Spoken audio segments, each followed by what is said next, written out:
Hello everyone, today's model question is regarding black soils of India. Soil types, their properties, their characteristics, where they are seen and different kind of crops that can be grown on these soils. All of these things, they are very important for your prelims examination and you will be getting questions based on Indian geography, right? So in this model question, we will be discussing in detail regarding the black soils of India. So before going into the question, as always, let's discuss black soil in detail. Right? India is a diverse nation and we are having different types of soil in India. The most important soils, they are the alluvial soil, the black soil, red and yellow soil and laterite soil. Among them, the black soil is one of the most important soils in India. Right? And regarding each type of soil, you have to understand four things, where they are located and what are the characteristic features of each of these soil, right? And which are the nutrients present and absent in these kind of soil and which type of crops can be grown in these soil, right? So when you're studying each of these soils, please try to note down these four things like the location, their characteristics, the nutrients and the which kind of crops that can be grown in this kind of soil, right? So regarding the black soil, the thing you have to keep in mind, the different kind of soil distribution or the black soils, that they closely coincide with the rock types in India, right? Mainly there are three types of rocks, the igneous rocks, metamorphic rocks and the sedimentary rocks, right?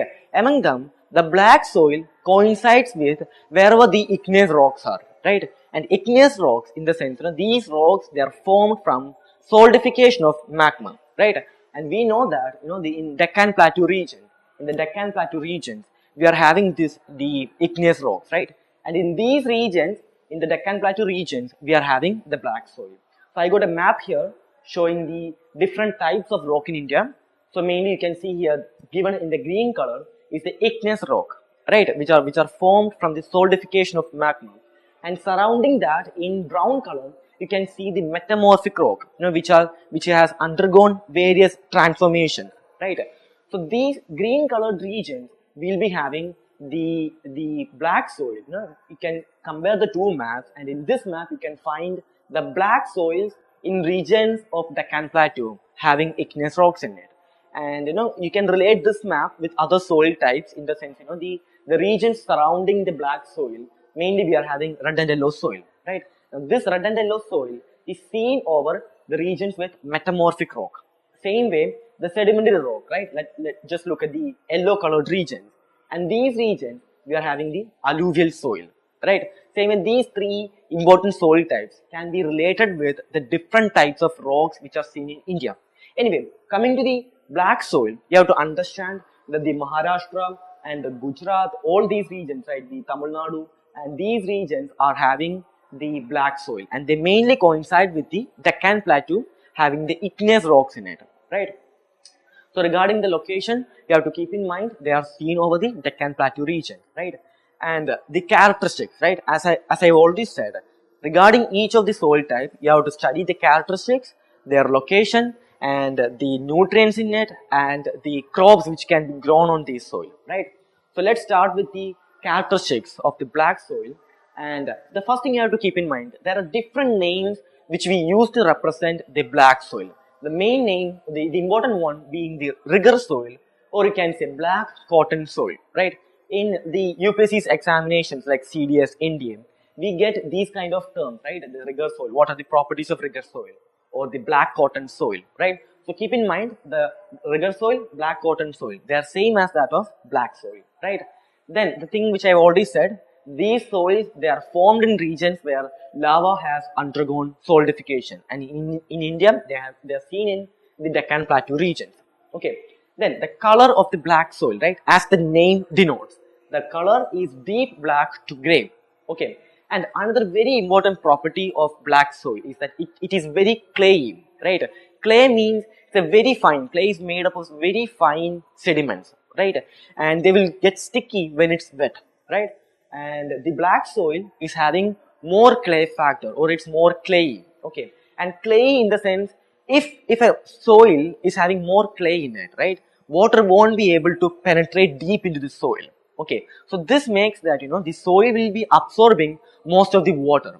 So in that sense, the black soil can be seen as, or one of the most important property of black soil is that it's highly water retentive. It can retain water for longer period, right? And so because of this reason, right, there is an effect called as self-plowing effect. Now imagine, right, because of the clayey factor, the black soil can retain water, can absorb more amount of water. Now what if in rainy season, right, the black soil is absorbing more amount of water? It will expand, right? The volume of the soil will expand. And what if in dry period, if it's losing all of the moisture, right? So this expanded soil will start to contract, right? Imagine that the soil expanded, then it's contracting, right? So what happens is that wide cracks will be created in this soil. Now most of you must have seen images regarding drought affected regions, and we will be seeing wide cracks on the soil, right? Most of the time these soil, they are black soil, right? So because of the water retentive nature, the absorption of water, right, and contraction due to contraction taking place when it is losing moisture, because of this effect, wide cracks will be created in the black soil, and this results in a process called as self-plowing. Now, plowing in the sense, that we are plowing the land, and so that we will be mixing up the soil, right? So, self-plowing in the sense, the soil is plowing itself, right?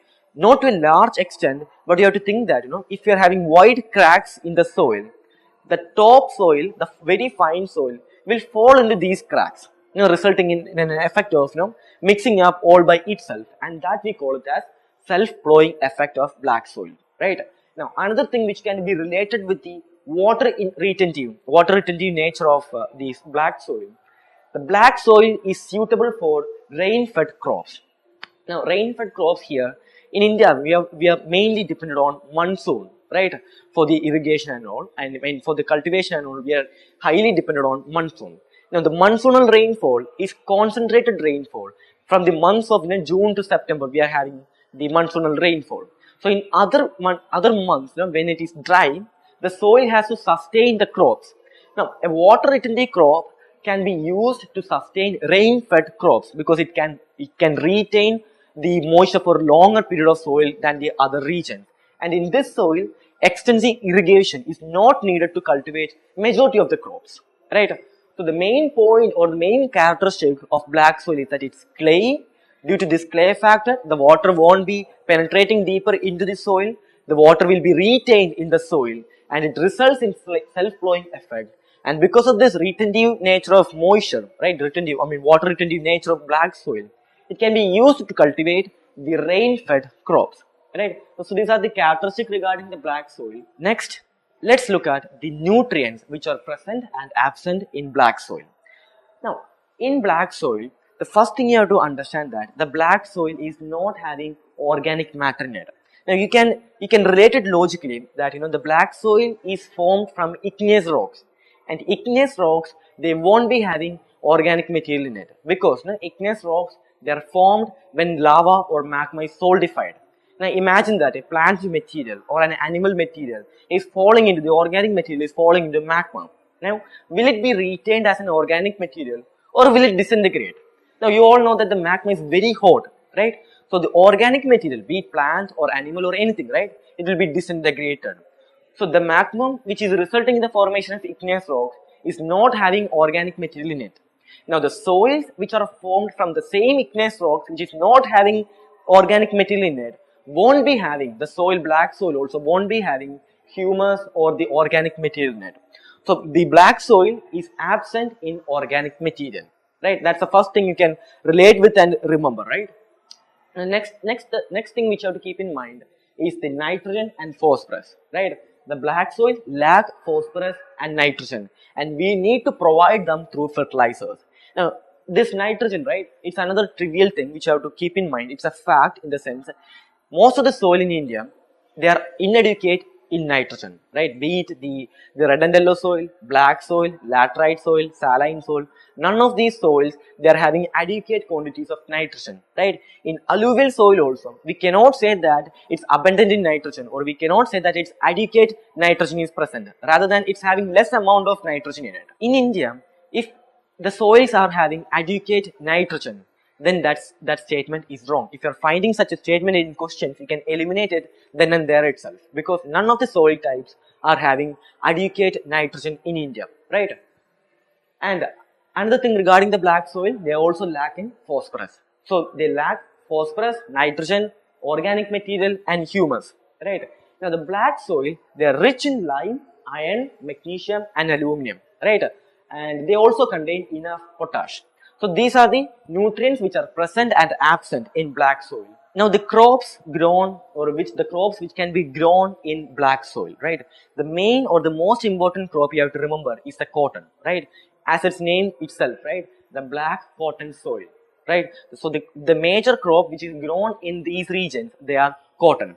And the black soil is one of the fertile soils in India, especially after the alluvial soil. Alluvial soil is also very fertile, and the black soil is also very fertile, and it can be used to grow different varieties of crops, like their fruits, vegetables, and even the rice and sugar cane. If we can provide enough irrigation to these regions, right, they can even support the sugar cane and rice, and it can be grown. It can be used to grow different varieties of crop, and the most important crop being the black cotton, right? Sorry, the cotton being the important crop which is grown in these regions, right? Now let's go back to the question, and the question, it's a two-statement question regarding the black soil.